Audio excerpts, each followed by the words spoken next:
congratulations, first of all, on a fantastic film. I think obviously one of the questions that the film really does ask is what the world would be like without art and creativity in it. And I'm curious, this is a question for all of the panel, but perhaps starting with Bill, what you imagine your life would have been like had you not discovered art and creativity, and if there's a specific moment in your lives you can pinpoint where art really has mattered to you and made a difference for you.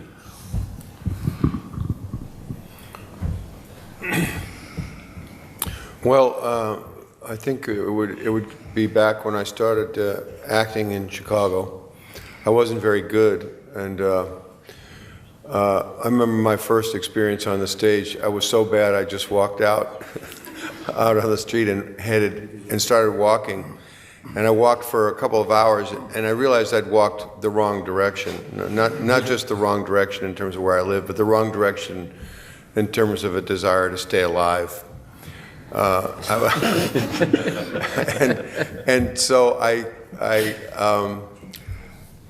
this may be a little bit not completely true, but it's pretty true that I walked. I then thought, well, if I'm going to die where I am, I may as well just go over towards the lake, and maybe I'll float for a while after I'm dead. So I walked over towards the lake, and as I got there, I realized I'd hit Michigan Avenue, and I thought, well, Michigan Avenue, that runs north too, and so I started walking north, and I ended up in front of the Art Institute of Chicago.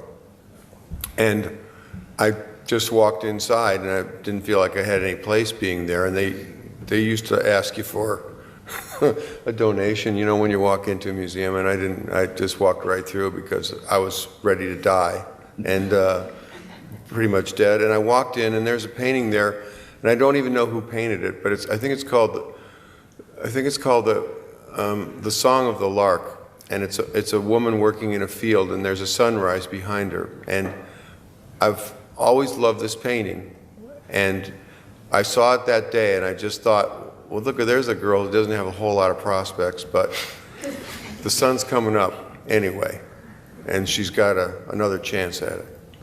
So I think that gave me some sort of feeling that I too am a person and get another chance every day the sun comes up.